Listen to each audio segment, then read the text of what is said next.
4 বছর পর সে পরিচিত মুখ দেখে থমকে গেল রূপা। নিজের চোখকে বিশ্বাস হচ্ছে না, যার থেকে এতটা বছর পালিয়ে বেরিয়েছে আজ নিজের অজান্তে আবার তার সামনে চলে আসলো। যার জন্য নিজের পরিচিত শহর ছেড়েছে, প্রিয় মানুষদের ছেড়েছে, আজ সে পুরুষ ওর সামনে দাঁড়িয়ে আছে। চোখের সামনে ভেসে উঠছে কিছু ঝাপসা পুরনো স্মৃতি। আশেপাশে একবার চোখ বুলিয়ে নিল রূপা। আজ রূপার মামাতো বোন সোহার বিয়ে। রূপা প্রথমে আসতে চায়নি, কিন্তু সোহার কান্নাকাটির জন্য আসতে বাধ্য হলো। এমন কিছুর মুখোমুখি হতে হবে জানলে এই জীবনে পা রাখত না এ শহরের অঙ্গিনায়। রূপা অনেকদিন পর সুন্দর করে সেজেছিল আজ।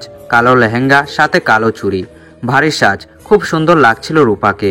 উজ্জ্বল শ্যামলা গায়ের রং, এর সাথে এ সাজটা যেন ফুটে উঠেছে। আহানাব বন্ধুদের সাথে কথা বলে পিছনে ফিরে রূপাকে দেখে অবাক হয়ে গেল। কত অপেক্ষায়, কত দিন, মাস, বছর কেটে গেছে। এ 4 বছর কোথায় কোথায় না খুঁজেছে সে রূপাকে, কিন্তু কোনো খোঁজ খবর পায়নি। আর আজ সে রূপা ওর চোখের সামনে। মুহূর্তে মুখে হাসি ফুটে উঠল, মুখ থেকে বেরিয়ে আসলো রূপা। রূপা ঘৃণা ভরা দৃষ্টিতে আহানাপের দিক থেকে চোখ সরিয়ে নিল। এক ছুটে চলে গেল বাড়ির ভিতর। আহানাপ প্রথম থমকে গেলেও পর মুহূর্তে সেও ছুটল রূপার পেছনে। দিনটি ছিল 15/1/2019। আজ রূপার কলেজের নবীনবরণ অনুষ্ঠান। রূপা একের পর এক কল দিয়ে যাচ্ছে মাহিকে, কিন্তু মাহির তাতে কোনো হেলদোল নেই। সে নিজের মতো করে সাজতে ব্যস্ত। মাহি সাজগোজ খুব পছন্দ, সে সাজবে, ঘন্টার পর ঘন্টা লাগিয়ে সাজবে, তাতে তার একটু বিরক্ত লাগবে না। আজও সে সাজতে বসেছে, সে সকালে, এখনো ওঠার নাম নেই। রূপা রাগে গজ গজ করতে করতে মাহির বাসায় চলে আসলো। মাহির আম্মুর সাথে দেখা করে মাহির রুমে আসলো। মাহি রূপাকে দেখে ভয়ে আয়নার সামনে থেকে উঠে বলে উঠল, দোস্ত তুই? আমি দেখ রেডি হয়ে গেছি, চল। রূপা হা করে মাহির দিকে তাকিয়ে আছে। মাহি নিজেকে একবার আয়নায় দেখে, আবার রূপার দিকে তাকালো। রূপা রেগে এগিয়ে গেল মাহিকে মারতে। দোস্ত সরি, প্লিজ কিছু করিস না। অনেক কষ্ট করে নিজেকে সাজিয়েছি, নষ্ট হয়ে যাবে। হ্যাঁ, তা তো দেখতেই পারছি, অনেক কষ্ট করে নিজেকে ভূত সাজিয়েছিস। আমরা কি বিয়ে বাড়িতে যাচ্ছি নাকি কলেজে? আমি তো কনফিউশনে পড়ে গেছি এখন। মাহি গাল ফুলিয়ে বলে উঠল, তুই কখনোই আমার প্রশংসা করিস না, সব সময় উল্টাপাল্টা কথা বলিস, কিন্তু কলেজের সবাই আমার কত প্রশংসা করে। রূপা বিরক্ত মুখে মাহির দিকে তাকিয়ে বলল, মুখ ধুয়ে আয়। কি? তুই মুখ ধুয়ে আসবি নাকি আমি চলে যাব? প্লিজ দোস্ত, এমন অন্যায় করিস না আমার সাথে। রূপা রেগে রুম থেকে বেরিয়ে যেতে নিলে মাহি বলে উঠল, ধুয়ে আসছি। রূপা মুচকি হেসে ফিরে তাকালো। মাহি গাল ফুলিয়ে ওয়াশরুমে গেল। কলেজের সামনে দাঁড়িয়ে আছে রূপা আর মাহি। রূপার বেশি কোনো ফ্রেন্ড নেই, শুধু মাহি ওর বেস্ট ফ্রেন্ড। ফ্রেন্ড কম, বোনের মতো সম্পর্ক ওদের। মাহি রূপার সাথে এখনো কথা বলেনি। কত কষ্ট করে সেজেছিল, আর এ রূপা কিনা সব শেষ করে দিল। কলেজের ভেতর প্রবেশ করতেই দেখা গেল সবাই আজকে শাড়ি পরে খুব সুন্দর করে সেজে গুছে এসেছে। রূপা আর মাহিও শাড়ি পরেছে, কলাপাতা রঙের শাড়ি, সাথে হালকা সাজ, চুলগুলো খোপা করা। অনুষ্ঠান শুরু হতে রূপা আর মাহি গিয়ে দাঁড়ালো স্টেজের এক পাশে। হঠাৎ মাহি রূপার হাত আঁকড়ে ধরল। রূপা জিজ্ঞাসার দৃষ্টিতে তাকাতে মাহি কাঁদো কাঁদো মুখ করে বলল, দোস্ত, কে যেন বাজেভাবে শরীরে হাত দিচ্ছে। রূপা পিছনে তাকালো। কিছু বকাটে ছেলে বিশ্রী হাসি দিয়ে তাকিয়ে আছে ওদের দিকে। রূপা মাহির হাত ধরে ওখান থেকে সরে অন্য পাশে চলে গেল। একটা ছেলে ওদের পিছনে গিয়ে দাঁড়ালো, মাহির দিকে লোভনীয় দৃষ্টিতে তাকিয়ে আছে। এদিক ওদিকে তাকিয়ে মাহির কোমরের দিকে হাত বাড়ালো। সাথে সাথে রূপা ছেলেটার হাত শক্ত করে ধরে গালে থাপ্পড় বসিয়ে দিল।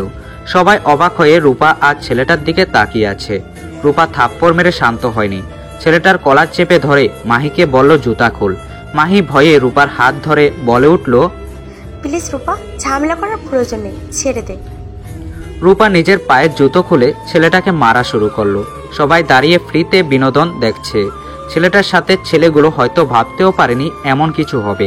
মাহি টেনে রূপাকে সরিয়ে নিল। ছেলেটার চোখ লাল করে রূপা আর মাহির দিকে তাকিয়ে আছে। এখানে কিছু বললে হিতে বিপরীত হবে, তাই চুপ করে আছে। এর প্রতিশোধ কড়াই গন্ডায় নেবে সে। ওই দিনের পর থেকে শুরু হয় রূপার জীবনের কালো অধ্যায়। বেশ কয়েকদিন ভালোই কেটে যায়। একদিন রূপা কলেজ থেকে আসার সময় একটা ছেলে এসে ওর হাতে বেলি ফুলের মালা সাথে একটা চিরকুট দিয়ে যায়। রূপা বেশ অবাক হলো। এই যুগে এসেও মানুষ চিঠি লেখে।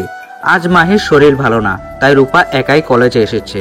প্রতি সপ্তাহে একটা করে চিরকুট আর সাথে বেলি ফুলের মালা। এটা যেন অবাসে পরিণত হলো। দুই এক শব্দের চিঠিতে যেন হাজারো ভালোবাসার ছোঁয়া খুঁজে পায় রূপা। শুরু হয় এক প্রেমের কাহিনী। প্রতিদিন বাসার সামনে একটা করে ফুল, রাতে অচেনা নাম্বার থেকে ফোন, প্রতি সপ্তাহে একটা করে চিরকুট সাথে বেলে ফুলের মালা, মাঝে মাঝে রাতে বাসার নিচ থেকে কারো চিৎকার করে ভালোবাসার কথা বলা। সব কিছুই ছিল রূপার জন্য নতুন। নতুন অনুভূতির সাথে পরিচিত হলো রূপা। আস্তে আস্তে সে অনুভূতি গভীর থেকে গভীর হয়। এভাবেই কেটে যায় 1 বছর। রূপা আর সে আগন্তুকের মধ্যে এখন প্রতিদিন কথা হয়, কিন্তু রূপা এখনো সে আগন্তুককে দেখেনি। আজ রূপা বলে উঠল, আহনাফ, আমি তোমার সাথে দেখা করতে চাই। আহনাফ মুচকি হেসে রাজি হয়ে গেল। রূপা খুব সুন্দর করে নিজেকে সাজিয়ে নিল। এই 1 বছরে রূপা ভালোবেসে ফেলেছে আহনাফকে। শুধু ভালোবাসা নয়, গভীরভাবে প্রেমে পড়ে গেছে আহনাফের। রূপা শুভ্র রঙের শাড়ি পরে নিজেকে সাজিয়ে নিল। কল করে আহনাফকে বলে বেরিয়ে পড়ল আহনাফের বলা রেস্টুরেন্টে। আগে থেকে আহনাফ রূপার জন্য অপেক্ষা করছে। তাদের মধ্যে কথা হলো, দেখা হলো। আহনাফ রূপাকে প্রপোজ করলো। রূপাও রাজি হয়ে গেল। এরপর থেকে তাদের ভালোবাসা শুধু মোবাইলে সীমাবদ্ধ নেই। প্রতিদিন কলেজ শেষে ঘুরতে যাওয়া, হাতে হাত রেখে সূর্যোদয় দেখা, রাতে লুকিয়ে ফুচকা খেতে যাওয়া। এভাবে কেটে যায় আরো 6 মাস। এখন রূপা আহনাফ বলতেই পাগল। আহনাফ যেন তার আত্মার সাথে মিশে গেছে। কথায় আছে, বেশি ভালোবাসলে তার থেকেও বেশি কাঁদতে হয়। আহনাফ রূপাকে কল দিয়ে বলল, রূপা, তুমি কি সবার সামনে আমাকে ভালোবাসো এটা বলতে পারবে? আমি দেখতে চাই তুমি কতটা ভালোবাসো আমাকে। তুমি সবার সামনে তোমার মনে আমাকে নিয়ে কতটা ভালোবাসা আছে তা আজ প্রকাশ করবে। রূপা মুচকি হেসে বলল, কোথায় বলতে হবে বলো? আমার ভার্সিটিতে চলে আসো। রূপা মাহিকে নিয়ে চলে গেল আহনাফের ভার্সিটিতে। আহনাফের দেখাও পেয়ে গেল। বন্ধুদের সাথে দাঁড়িয়ে আড্ডা দিচ্ছে। রূপার খুব ভয় করছে। হঠাৎ করে কোথায় থেকে এত ভয় এসে ভিড় করলো রূপার মনে। হাতে গোলাপের গুচ্ছটা শক্ত করে চেপে ধরতে কাটা গিয়ে বাঁধলো হাতে। আহ বলে আর্তনাদ করে উঠল রূপা। কি হয়েছে রূপা? কাটা কিভাবে বিঁধলো? মাহির কথায় রূপা নিজের হাতের দিকে তাকালো। রক্ত ঝরছে। আরে কিভাবে যেন বিধে গেল। চল যাই, এটা তেমন কিছু না। গুটি গুটি পায়ে এগিয়ে গেল রূপা। মাহি দূরে দাঁড়িয়ে আছে। কাঁপা কাঁপা হাতে ফুলের গুচ্ছটা আহনাফের সামনে বাড়িয়ে দিয়ে ধরা কণ্ঠে বলে উঠল রূপা, আমি আপনাকে ভালোবাসি আহনাফ।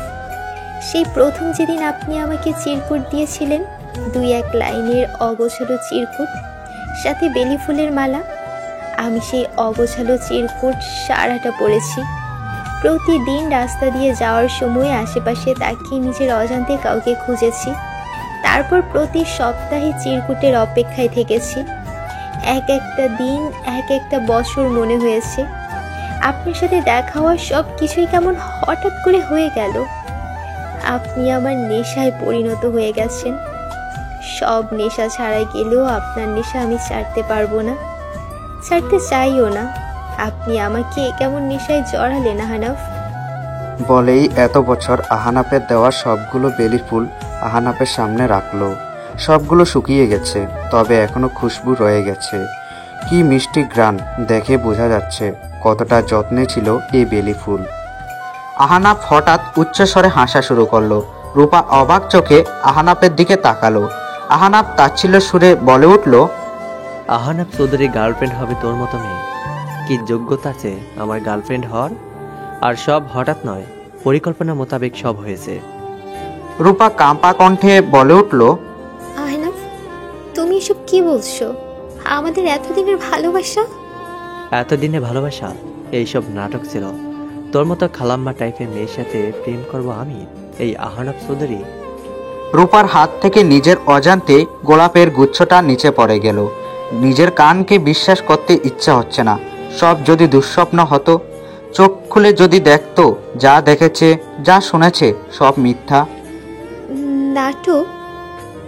এতদিনে কি তোমার মনে আমার জন্য একটুও ভালোবাসা জন্মায়নি? এতদিন, সপ্তাহ, মাস, বছরও কি আমার জন্য তোমার মনে কিছু জন্মায়নি?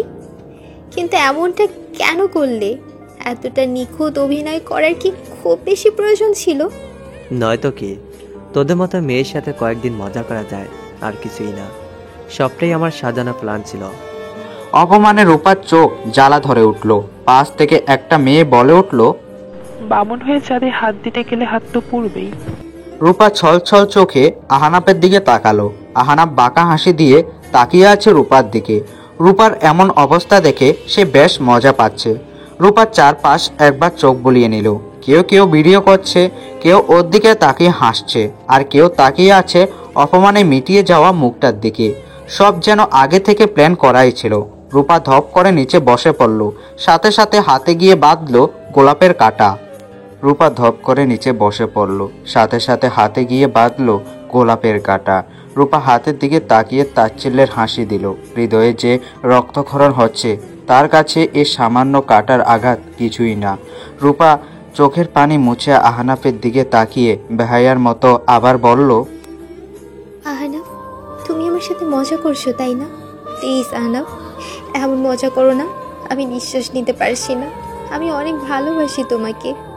তোমাকে ছাড়া আমার নিঃশ্বাস নিতেও কষ্ট হয়। তোমার আমাকে ভালোবাসতে হবে না, তাও আমাকে ছেড়ে দিও না। আহনাফ রূপার সামনে এসে হাঁটু গেড়ে বসে বলে উঠল, নিঃশ্বাস নিতে কষ্ট হলে নিঃশ্বাস নেওয়া বন্ধ করে দাও। তোমরা মেয়েরাও না ড্রামা কুইন। রূপা ছল ছল চোখে আহনাফের দিকে তাকিয়ে মুখে হাত দিয়ে ফুপিয়ে কেঁদে উঠল। আহনাফ দাঁড়িয়ে গেল। রূপার এমন অবস্থা দেখে আজ তার খুশি হওয়ার কথা, কিন্তু না, সে নিজেকে খুশি করতে পারছে না। যতই চেষ্টা করছে উপরে খুশি দেখানোর, ভিতর থেকে ততই ভেঙে পড়ছে। তাহলে কি ভালোবাসার অভিনয় করতে গিয়ে সে নিজেও দুর্বল হয়ে পড়েছে রূপার প্রতি? এমনটা ভাবতে সে চোখ বন্ধ করে নিল। সাথে সাথে নিজের ছোট ভাইয়ের মুখটা ভেসে উঠল। চোখগুলো অসম্ভব লাল হয়ে গেল আহনাফের। সে কয়েক পা পিছনে গিয়ে বলে উঠল, মিট মাই গার্লফ্রেন্ড মৌমিতা মৌ। রূপা ঝাপসা চোখে সামনে তাকালো। খুবই সুন্দর পরিপাটি একটা মেয়ে আহনাফের হাতে হাত রেখে দাঁড়ালো। কি সুন্দর লাগছে আহনাফের সাথে মেয়েটাকে। রূপা নিজের দিকে তাকিয়ে হাসলো। এই মেয়ের সাথে রূপা যায় না, তাই তো আহনাফ রূপাকে নয়, এই মেয়েকে ভালোবেসেছে। তাহলে অভিনয় কেন করলো? এত কিছু কেন করলো? রূপা উঠে দাঁড়ালো, নিজেকে শক্ত করে বলে উঠল, তাহলে আমার সাথে কেন অভিনয় করলি? আহনাফ মুহূর্তে রেগে গেল। হাত মুষ্টিবদ্ধ করে বলে উঠল, তোর মতো মেয়ের জন্য আজ আমার ভাই, একমাত্র আদরের ভাইটা আমাদের ছেড়ে না ফেরার দেশে চলে গেছে। আমি হাজার ডেকেও তাকে ঘুম থেকে তুলতে পারিনি। সে শেষবার আমাকে ভাই বলে ডাকতে পারেনি। সে অভিমান করে এই পৃথিবী ছেড়েছে। রূপা কাপা কণ্ঠে বলে উঠল, আমার জন্য? আহনাফ চিৎকার করে বলে উঠল, হ্যাঁ, তোর জন্য। তুই ওকে সারা কলেজের সামনে জুতা খুলে মেরেছিস। সারা কলেজের মানুষ চিচি করেছে। কেউ হেসেছে, কেউ ভিডিও করেছে, আবার কেউ কটু কথা বলে ঠাট্টা করেছে। এত কিছু হয়েছে তোর জন্য। তো সেই দিনে জুতা দিয়ে মারা ভিডিও ভাইরাল হয়ে যায়। আমার ভাই ভার্সিটিতে যেতে পারতো না, সবাই হাসাহাসি করত। কোনো বন্ধুরা ওর সাথে মিশতে চাইতো না। স্যার ম্যামরাও ওকে ছাড়েনি। লাস্টে কিনা বাসার কাজের লোকও ছাড়ল না ওকে। খুব অভিমান জমেছিল আমার ভাইটার মনে, তাই তো চলে গেল সবাইকে ছেড়ে। আমি তখন দেশের বাইরে ছিলাম, আব্বুর বিজনেস নিয়ে ব্যস্ত ছিলাম, এদিকে খেয়াল ছিল না। যখন দেশে আসলাম ভাইটা আমার আর নেই। সারাদিন বাড়িটা মাটিয়ে রাখা ছেলেটা চলে গেল। আমি কি করে তার খুনিকে ছেড়ে দেব? ঠিক আজকেও তোর জীবনটা নরকে পরিণত হয়ে যাবে। আজ থেকে তুই প্রতিদিন প্রতিটা মুহূর্ত মৃত্যুর জন্য অপেক্ষা করবি। জীবিত থেকেও আমি তোকে মৃত বানিয়ে দিলাম। আমি চাইলে কবেই তোকে নিজ হাতে খুন করতে পারতাম, কিন্তু তাতে আমার ভাইয়ের কষ্টটা বোঝা হতো না। তাই এই প্ল্যান, প্রতিটা মুহূর্তে মৃত্যুর জন্য চটপট করবি। এটা দেখে আমার ভাইয়ের আত্মা শান্তি পাবে। রূপা থমকে গেছে আহনাফের কথা শুনে। এখানে তো রূপার কোনো দোষ ছিল না। ওই ছেলে অন্যায় করেছিল, সেখানে আহনাফের ভাই নয়। যদি রূপার ভাইও থাকতো তাহলেও রূপা একই কাজ করত। ভুল তো কিছু করেনি। রূপা তো সবাইকে বলেনি ভিডিও করতে। রূপা তো জানতো না এমন কিছু হবে। এখানে রূপার দোষটা কোথায়? রূপা আহনাফের সামনে গিয়ে বলে উঠল, ওই ছেলে তোমার ভাই ছিল। তুমি জানো কেন মেরেছিলাম তোমার ভাইকে? আহনাফ গম্ভীর কণ্ঠে বলে উঠল, তুমি এখন আমার সামনে থেকে যাও। তোমার জায়গায় এখন একটা ছেলে থাকলে এখানে পুঁতে ফেলতাম। তোমার কপাল ভালো তুমি মেয়ে। রূপা ঠোঁট কামড়ে নিজের কান্না আটকে পিছনে ফিরে হাঁটা ধরল। আর সে পিছনে ফিরে তাকাবে না, কখনো না। আহনাফ বাঁকা হেসে বলে উঠল, নতুন জীবনের জন্য শুভকামনা। রূপা পিছনে ফিরবে না বলেও পিছনে ফিরে দুই পা এগিয়ে গিয়ে আহানাপের মুখের দিকে তাকিয়ে বলে উঠল, যে যন্ত্রণা যা আমি পাচ্ছি, কাল এমন না হোক, আল্লাহ যেন তোমার কপালে এমনটা না রাখে। আমাকে যে বেঁচে থাকতো মৃত বানিয়ে দিয়েছো, এমন না হোক তুমি নিজেই সে বেঁচে থেকে মৃত হয়ে যাও। প্রতি মুহূর্তে যেন মৃত্যুর জন্য আল্লাহর কাছে দোয়া না করো। এই দোয়া রইল। আমি কখনো চাই না আমার এই দোয়া বদদোয়ায় পরিণত হোক, তবে আল্লাহ কাউকে ছাড়েন না।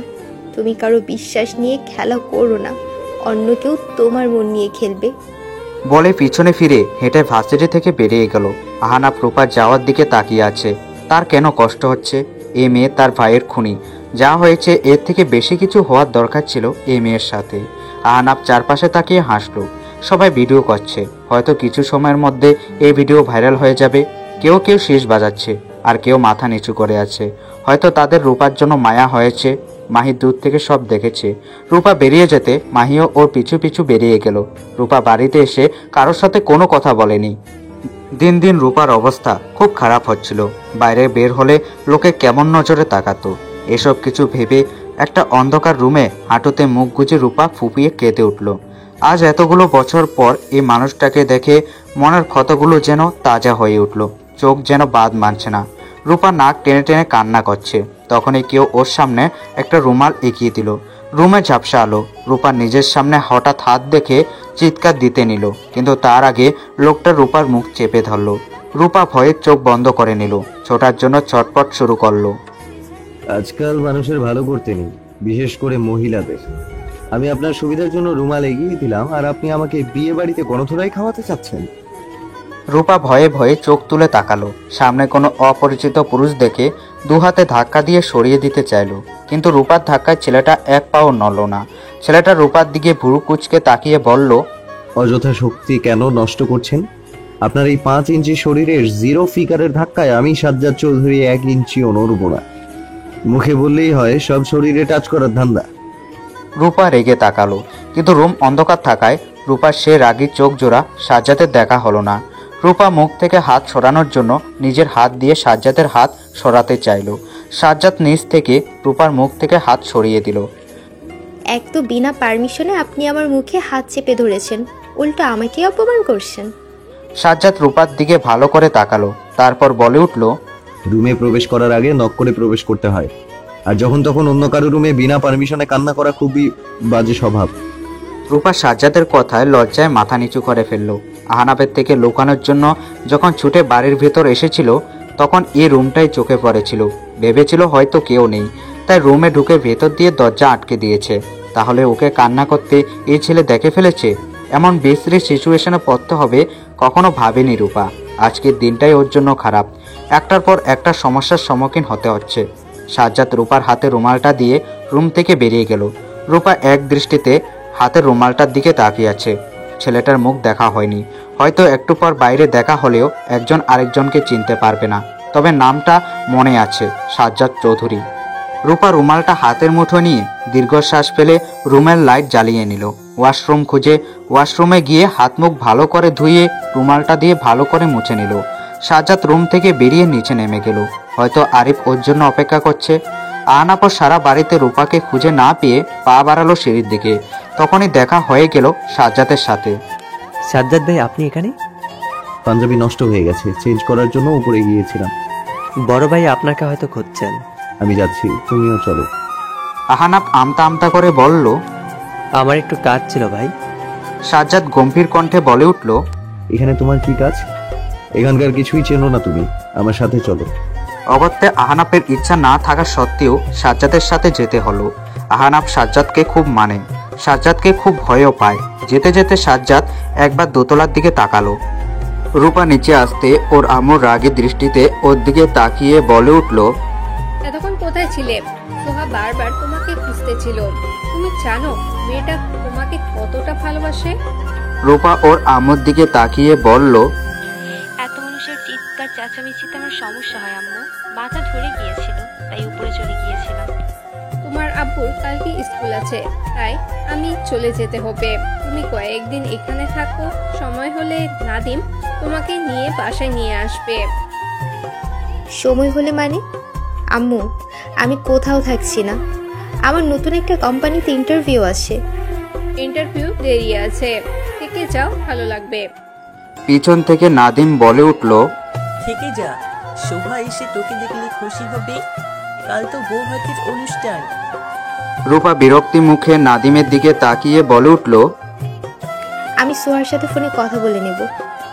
এমনিতে বাড়ির কারো মন ভালো না, সোহার জন্য সবার মন খারাপ। রাতে রূপা বসে আছে ছাদে, পাশে গিয়ে দাঁড়ালো নাহিদা। নাহিদা হলো রূপার ছোট মামার মেয়ে। রূপার দুই মামা, নানু নানা ভাই অনেক আগে মারা গেছে।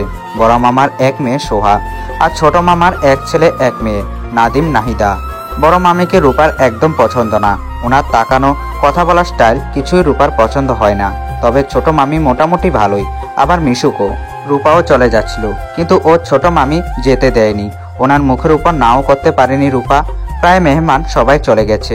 নাহিদা রূপার দিকে তাকিয়ে বলল, আপু জানো আজকে সোহা আপু শ্বশুর বাড়ি থেকে কত কিউট সুন্দর হ্যান্ডসাম ছেলে এসেছে। উফ, সোহা আপু দেবু তো এত হ্যান্ডসাম কি বলবো, সাথে চাপ দাড়ি, ছেলে তো নয় পুরো চকলেট বয়।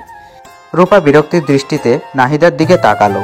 নাহিদা সেদিকে পাত্তা না দিয়ে আবার বলতে শুরু করলো, জানো আপু, আমার সাথে ধাক্কা খেয়ে ছেলের পাঞ্জাবি নষ্ট হয়ে গিয়েছিল। আমি তো ছেলেটাকে দেখে সেই লেভেলের ট্রাশ খেয়েছি। কি সুন্দর করে কথা বলে, মন চুপ করে খেয়ে ফেলি। রূপা এত সময় চুপ করে থাকলেও এবার বলে উঠল, তোমার বয়স কত নাহিদা? নাহিদা কি ভাবলো জানা নেই। লজ্জা পাওয়ার মতো একটা হাসি দিয়ে বলল, 15 বছর। রূপা অবাক হয়ে বলল, সবে 15, কিন্তু বয়সের তুলনায় একটু বেশি পেকে গেছো। এখন উঠতি বয়স, যাকে দেখবে তাকেই ভালো লাগবে। নিজের মনকে নিজের আয়ত্তে আনো, তুমি এখনো বাচ্চা মেয়ে। রূপার এসব জ্ঞানের কথা নাহিদার একদম পছন্দ হলো না। সে জামার ভিতর থেকে মোবাইলটা বের করে ফেসবুকে ঢুকলো। নাহিদার রূপাকে এর জন্য পছন্দ না। কিছু বললেই বলবে, এমনটা করো না, অমনটা করো না। তুমি ছোট, প্রেম ভালোবাসা তোমার জন্য না, আগে বড় হও। কেন যে সোহাপু এত পাগল রূপার জন্য নাহিদা বুঝে না। রূপা আর চোখে নাহিদার মোবাইলের দিকে তাকিয়ে দীর্ঘশ্বাস ফেললো। আজকাল বাচ্চাদের এই মোবাইল একদম নষ্ট করে দিয়েছে। এই যে 15 বছরের কিশোরী চ্যাটিংয়ে ব্যস্ত। আহনাফ বারবার শোয়ার থেকে কোনো না কোনো বাহানা দিয়ে কথা বলতে রুমে আসছে। বিভিন্ন ধরনের আজীব আজীব প্রশ্ন জিজ্ঞেস করছে। বিরক্ত হয়ে সুমাইয়া বলল, কি হয়েছে আহনাফ ভাই? তুমি তো সহজে বেশি কথা বলো না। তুমি আর সাজ্জাদ ভাই মনে হয় গুনে গুনে কথা বলো, কিন্তু আজকে প্রয়োজনের থেকে বেশি কথা বলছো। ভাবির 14 গোষ্ঠীর খবর জেনেও তুমি শান্ত হওনি। এখন ওনার কোথায় কোথায় বোন আছে, নাম কি, এইগুলো কি? আমার মনে হচ্ছে তুমি আসলে ভাবির সম্পর্কে নয়, অন্য কারো সম্পর্কে জানতে চাচ্ছ। সত্যি সত্যি বলে ফেলো, আসলে তুমি কি জানতে চাচ্ছ। আমি তোমার হেল্প করব, দরকার হলে বাড়ি থেকে তুলে নিয়ে আসব। আহনাফ সুমাইয়ার কথা শুনে হাসলো। সুমাইয়া আহনাফকে হাসতে দেখে বলল, বাহ ভাই, আমার আইডিয়া সত্যি হয়ে গেল। কে সেই সুন্দরী রমণী? বলো বলো। ভাবি তোমার আরেক বোন আসতে তোমার যা হয়ে, অবশ্যই ঘটক হবে ভাবি, আর তুলে আনার দায়িত্ব আমার। সুমাইয়ার কথা শুনে সবাই হেসে উঠল। আহনাফ সুমাইয়ার দিকে তাকিয়ে বলল, সুমো, তুই এই রুম থেকে বেরিয়ে যা, ভাবির সাথে আমার পার্সোনাল কিছু কথা আছে। আহনাফের কথা শুনে আরিফ ভ্রু কুঁচকে আহনাফের দিকে তাকালো। তার বউয়ের সাথে আহনাফের পার্সোনাল কি কথা? আরিফ আহনাফের দিকে তাকিয়ে বলল, যা বলার সবার সামনে বল, পার্সোনাল কিসের কথা? আরিফের বাচ্চাদের মতো কথা শুনে সুমাইয়া সহ বাকি সবাই শব্দ করে হেসে উঠল। আহনাফ বিরক্ত হয়ে রুম থেকে বেরিয়ে গেল। কিভাবে জানবে সে রূপার সম্পর্কে?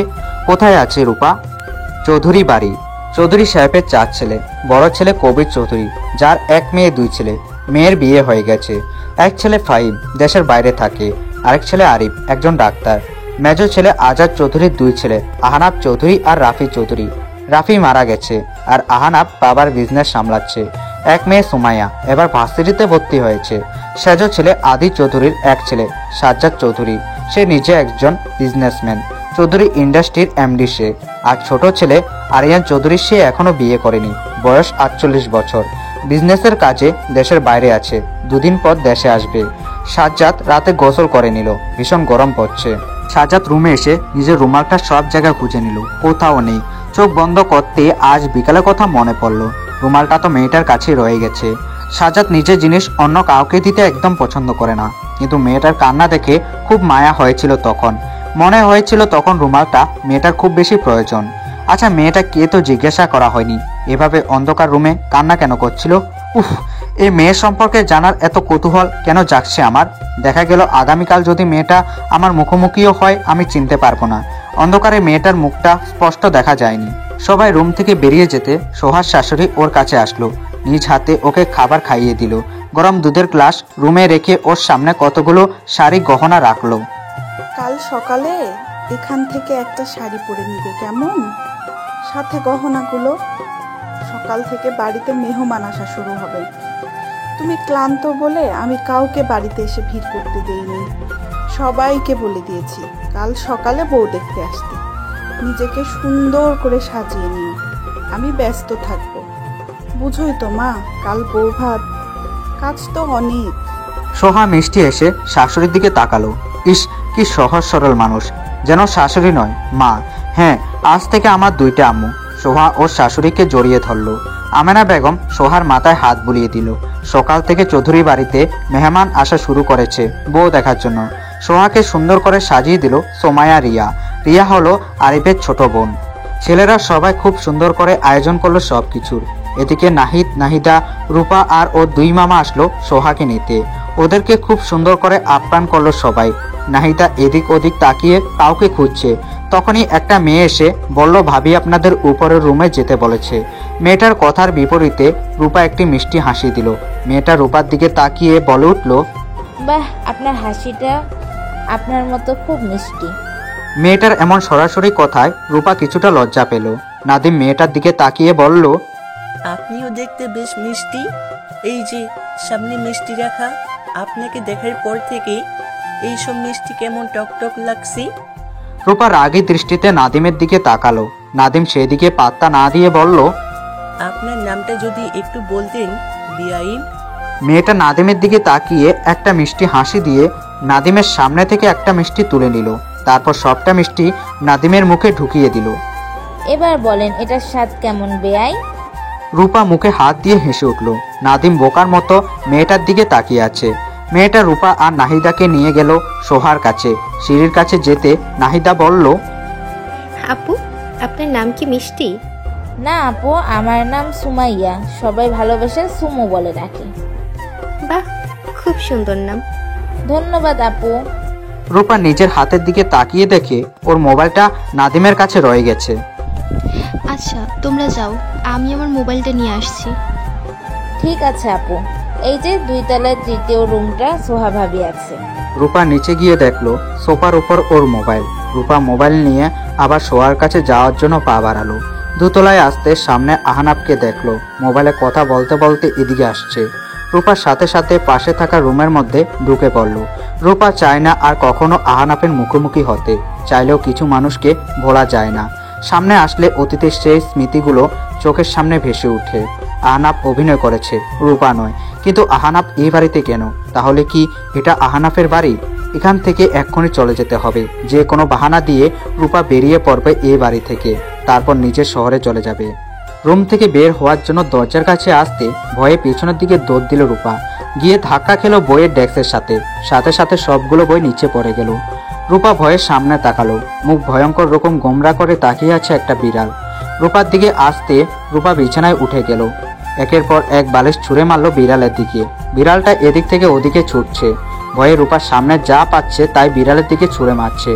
তাতে বিড়ালের কিছু হচ্ছে না, তবে রুমের অবস্থা খুব খারাপ হয়ে গেছে। এত সুন্দর পরিপাটি একটা রুম, এখন দেখলে মানুষ বলবে এই রুমে কোনো সুস্থ মানুষ থাকে না। বিড়ালটা রূপার দিকে আস্তে আস্তে করে এগিয়ে গেল। রূপা বিড়াল মারাত্মক ভয় পায়। আশেপাশে কিছু খুঁজে পেল না রূপা। বিড়ালটা লাফ দিল ওর দিকে। রূপা চিৎকার দিয়ে সামনে কাউকে দেখে শক্ত করে জড়িয়ে ধরল। রূপার সারা শরীর কাঁপছে। সাজ্জাদ থতমত খেয়ে গেল। রুমে ঢুকতে কেউ এইভাবে ওর উপর ঝাঁপিয়ে পড়ল। সাজ্জাদের হার্টবিট বেড়ে গেল। মনে হচ্ছে সে তার সব শক্তি হারিয়ে ফেলেছে। একটা মেয়ে তাকে জড়িয়ে ধরেছে। এই প্রথম কোনো মেয়ে তার এতটা কাছে আসলো। সাজ্জাদ ভুলে গেল এখন কি করতে হবে। মেয়েটাকে সরিয়ে দেবে নাকি অপেক্ষা করবে মেয়েটা নিচ থেকে ছেড়ে দেওয়ার। সাজ্জাদ মেয়েটার চুল থেকে মিষ্টি একটা গ্রান পেল। ঠিক এমন গ্রান কালকে সে অচেনা মেয়ের থেকে পেয়েছিল। কিন্তু সে মেয়ে এখানে এলো কিভাবে? রূপা কাঁপা কাঁপা কণ্ঠে বলে উঠল, প্লিজ এই বিড়ালটাকে দূরে ফেলে দিয়ে আসুন। সাজ্জাদ সামনে তাকালো। মিনি চোখ মুখ গম্ভীর করে ওদের দিকে তাকিয়ে আছে। সাজ্জাদ চোখের ইশারায় মিনিকে ব্যালকনিতে চলে যেতে বলল। মিনি মুখ গম্ভীর করে চলে গেল। সাজ্জাদ রূপাকে সরিয়ে দিতে চাইল, কিন্তু বেচারি আরো শক্ত করে ধরে কেঁদে উঠল। সাজ্জাদ রূপার কানের কাছে গিয়ে বলল, আপনি চোখ খুলে তাকিয়ে দেখুন, বিড়াল রুমে নেই, আমি তাড়িয়ে দিয়েছি। রূপা বিশ্বাস করলো সাজ্জাদের কথা। সাজ্জাদকে ছেড়ে দিয়ে পিছন ফিরে তাকালো। না, নেই কোনো বিড়াল। সামনে তাকিয়ে সাজ্জাদকে দেখে লজ্জায় মাথা নিচু করে নিল। ছি, কিভাবে জড়িয়ে ধরলো একটা অচেনা ছেলেকে। এখন নিশ্চয়ই ছেলেটা ওকে নির্লজ্জ মেয়ে ভাবছে। সাজ্জাদ এক হাত পকেটে ঢুকিয়ে রূপার দিকে তাকালো। ঘাড় কাত করে রূপাকে লজ্জা পেতে দেখে মুচকি হাসলো। সোজা হয়ে দাঁড়িয়ে মুখ আগের মতো গম্ভীর করে বলে উঠল, আপনি এই রুমে কি করছেন? রূপা ভয়ে কেঁপে উঠল। সাজ্জাদ পুরো রুমে চোখ বুলিয়ে নিল। পুরো রুমের অবস্থা দেখে সাজ্জাদ রেগে গেল। রূপার দিকে তাকিয়ে বলে উঠল, আবার রুমে এমন হলো কিভাবে? রূপা মাথা নিচু করে আমতা আমতা করে বলে উঠল, আসলে আমি জানতাম না এটা আপনার রুম। সাজ্জাদ মোবাইল হাতে নিয়ে ব্যালকনির দিকে যেতে যেতে বলল, 10 মিনিটের মধ্যে সব আগের মতো দেখতে চাই। রূপা মুখ গোমরা করে বলে উঠল, আমি জানি না কোনটা কোথায় ছিল। সাজ্জাদ ঘাড় ঘুরিয়ে রূপার দিকে তাকিয়ে বলল, নষ্ট করার সময় জানতে কোনটা কোথায় ছিল? রূপা না রে না বুঝালো। সাজ্জাদ বলে উঠল, তাহলে নিজ দায়িত্বে সব ঠিক করে নাও। রূপা সাহস করে বলে উঠল, আমি তো একা নষ্ট করিনি। সাজ্জাদ বলে উঠল, তাহলে কি মিনিকে পাঠিয়ে দিব? মিনি? বিড়াল? রূপা চিৎকার দিয়ে বলে উঠল, না না, একদম না, আমি একাই ঠিক করে দিচ্ছি। সাজ্জাদ মুচকি হেসে রুমের ক্যামেরা অন করে ব্যালকনিতে চলে গেল। ক্যামেরা কেন অন করলো সে জানে না, তবে সে বারবার এই ভীতু মুখটা দেখতে চায়। কি আজব, আজ তার রাগ হচ্ছে না। যার রুমে কেউ প্রবেশ করার আগে পারমিশন নেওয়া লাগে, আজ একটা অচেনা মেয়ে ওর রুম এভাবে নষ্ট করে দিল।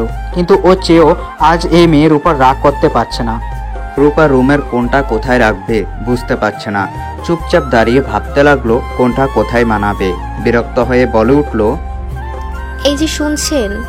সাজ্জাদ রূপার কণ্ঠ শুনে ব্যালকনি থেকে রুমে আসলো। রূপা সাজ্জাদকে দেখে হাসার চেষ্টা করে বলে উঠল, কোনটা কোথায় রাখবো একটু যদি দেখিয়ে দিতেন। সাজ্জাদ রূপার দিকে তাকিয়ে গম্ভীর কণ্ঠে বলে দিল কোনটা কোথায় রাখতে হবে। রূপা মিনমিন করে বলল, একটু হেল্প করুন না। সাজ্জাদের ফোন আসায় আর রূপার কথাটা সে শুনতে পেল না। সাজ্জাদ ফোন রিসিভ করে ব্যালকনির দিকে পা বাড়াতেই রূপা গিয়ে সাজ্জাদের শার্ট আঁকড়ে ধরল। সাজ্জাদ হাঁটা থামিয়ে ভ্রু কুচকে রূপার দিকে তাকালো। রূপা ভয়ে ভয়ে হাত বাড়িয়ে মিনিকে দেখালো। মিনি বিছানার উপর বসে মুখ গোমরা করে রূপার দিকে তাকিয়ে আছে। সাজ্জাদ মিনিকে কোলে নিয়ে বলে উঠল, মিনি খারাপ মানুষদের একদম পছন্দ করে না। রূপা অবাক হয়ে বলল, আমি খারাপ মানুষ? সাজ্জাদ ঘা ছাড়া ভাব নিয়ে বলে উঠল, আমি তো আপনাকে বলিনি। একদম খাইয়ে দিতে হবে না। সাজ্জাদ রূপার রাগ দেখে হাসলো। মেয়েটাকে সব লুকই ভালো লাগে। শ্যাম বনের মুখটায় হালকা লালচে ভাব দেখা যাচ্ছে। হয়তো মনে মনে প্রচুর রেগে গেছে সাজ্জাদের উপর। সাজ্জাদ কিছু বলতে গিয়েও বলল না। মিনিকে কোলে নিয়ে ব্যালকনিতে চলে গেল। রুম ঠিক আগের মতো গুছিয়ে এক পাশে দাঁড়ালো রূপা। সে তো ইচ্ছে করে রুম নষ্ট করেনি, কিন্তু এই বেয়াদব ছেলে ওকে দিয়ে পুরো রুম গোছালো। মনে মনে হাজারটা বকা দিয়ে রুমের দরজা খুলে বেরিয়ে গেল রূপা।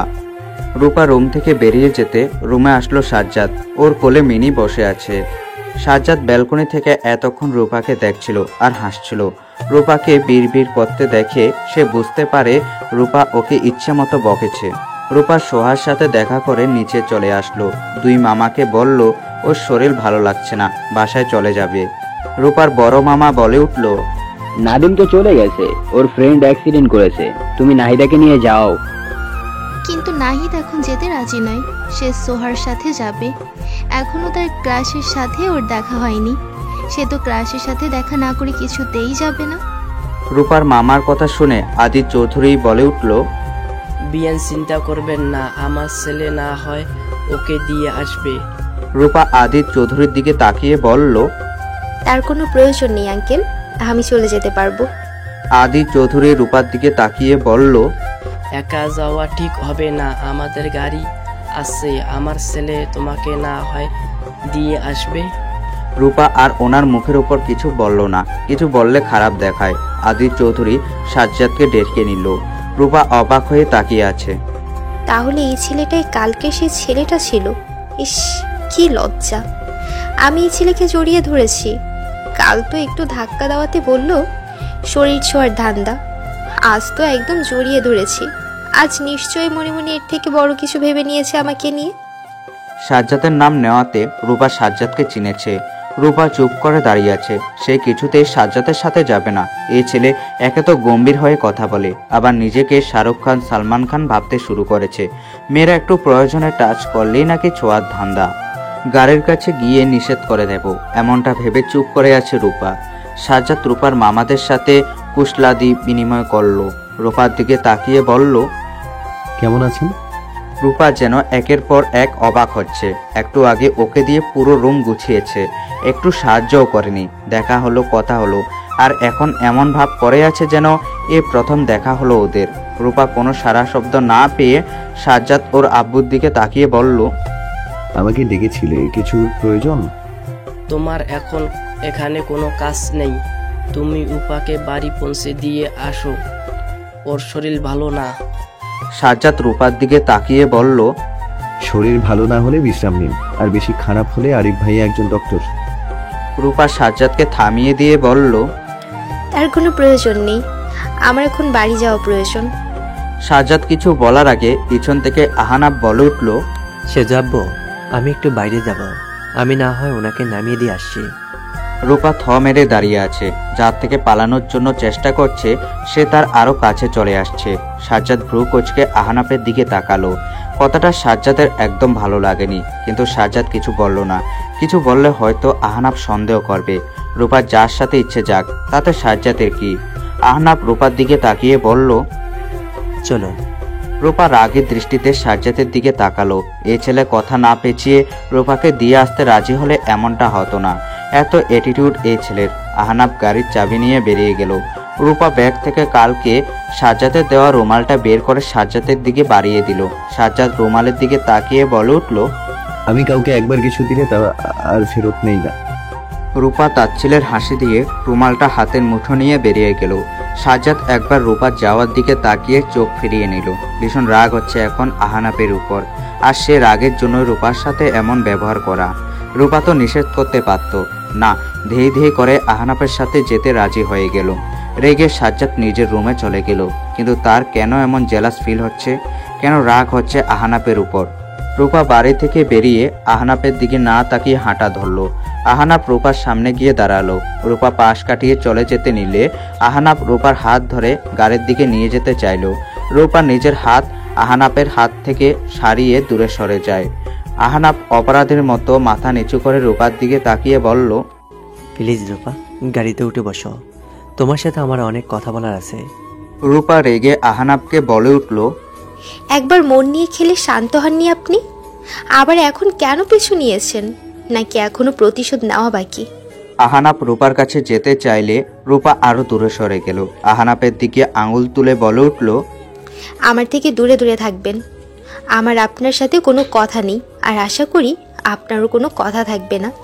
আমি ভুলে গেছি কোনো সময় আহনাফ নামের কোনো যুবককে আমি চিনতাম। আমাকে আমার মতো ছেড়ে দিন। আহনাপ শান্ত কণ্ঠে বলে উঠল, আমার মনে হয় আমাদের আলাদা বসে কথা বলা উচিত, হয়তো তাতে সব ঠিক হতে পারে। রূপা তাচ্ছিলের হাসি দিয়ে বলে উঠল, আর কিছু ঠিক হওয়ার নেই। আপনি এক কাজ করুন, অভিনয় করা শুরু করুন। কিছুদিনে টপে উঠে যাবেন, খুব নিখুঁতভাবে অভিনয় করতে পারেন। আহনাপ আজ কিছু বলার মতো পাচ্ছে না। এতদিন কত কথা জমিয়ে রেখেছে রূপাকে বলবে বলে, কিন্তু আজ যেন সব গলায় আটকে আছে। রূপা ওর সামনে ওর বুকের ধুকধুকানি ক্রমশ বেরিয়ে চলেছে, কেমন মাথা ঝিমঝিম করছে। রূপা কি একবারও জিজ্ঞেস করবে না, আহনাপ তুমি কেমন আছো? আহনাপ ভালো নেই, একদম ভালো নেই। রূপা আহনাপকে ফেলে সামনে গিয়ে হেঁটে একটা অটো দাঁড় করালো। আহনাপ দৌড়ে গিয়ে রূপার আগে অটোতে বসে পড়ল। রূপা রেগে বলে উঠল, আঙ্কেল আপনি চলে যান, আমি অন্য গাড়িতে যাব। আহনাপ রূপার হাত ধরে টান দিয়ে গাড়িতে তুলে বলে উঠল, আঙ্কেল গাড়ি ছাড়ুন। এবার কিন্তু বাড়াবাড়ি হয়ে যাচ্ছে। আহনাফ শুনেও শুনল না রূপার কথা। রূপা আহনাফের হাত থেকে নিজের হাত ছাড়িয়ে বাইরে তাকালো। গাড়ি চলছে উল্টো দিকে। রূপা রেগে দাঁতে দাঁত চেপে বলে উঠল, গাড়ি উল্টো কেন যাচ্ছে? আমরা কোথায় যাচ্ছি? আহনাফ রূপার রাগ দেখে বলে উঠল, আগে থেকে বেশ রাগী হয়ে গেছো। আগে তো কেউ 10টা বললো একটা প্রতিবাদ করতে না, কিন্তু তোমাকে রাগলে কত কিউট আর মায়াবী লাগে জানো তুমি। প্লিজ আমার সামনে এমন রাগিনী রূপে এসো না। রূপা তাচ্ছিলের সুরে বলে উঠল, আগের রূপা আজ থেকে 4 বছর আগেই মারা গেছে। আপনি আজও আগের মতো রয়ে গেছেন, অভিনয়ের সেরা। আহনাফ রূপার কথা শুনে হাসল। অভিনয়ের সেরা হলেও ভালোবাসা মিথ্যা ছিল না। আমি সেই আগের আহনাফ রয়ে গেছি, একদম চেঞ্জ হয়নি। কারণ আমার রূপা যে সেই আগের আহনাফকে ভালোবাসে। প্লিজ এই মুখে আর ভালোবাসার শব্দটা বলে শব্দটাকে অপমান করবেন না। আর যাই হোক, আপনার মুখে এসব মানায় না। সারা রাস্তা ওদের মধ্যে আর কোনো কথা হয়নি। গাড়ি থেকে নেমে রূপা বলে উঠল, আমি চাই আমাদের আর কখনো দেখা না হোক। আমি চাই এটাই আমাদের শেষ দেখা যেন হয়। আহনাফ তাও কিছু বলল না, তাকিয়ে রইল রূপা যাওয়ার দিকে। রূপা চোখের আড়াল হয়ে যেতে আহনাফ বলে উঠল, আজ থেকে আমাদের জীবনে আবার নতুন করে সূর্যোদয় হবে। আমাদের মধ্যে খুব তাড়াতাড়ি এই দূরত্ব আমি মিটিয়ে ফেলব। আমি আমার আগের রূপাকে ফিরে পাওয়ার জন্য শেষ অবধি চেষ্টা করে যাব। তুমি যতই পালাতে চাও পালিয়ে নাও, শেষে আমার খাঁচায় বন্দী হতে হবে। দিন শেষে যেমন পাখিরা নিজের মালিকের খাঁচায় ফিরে আসে, তুমিও ফিরে আসবে।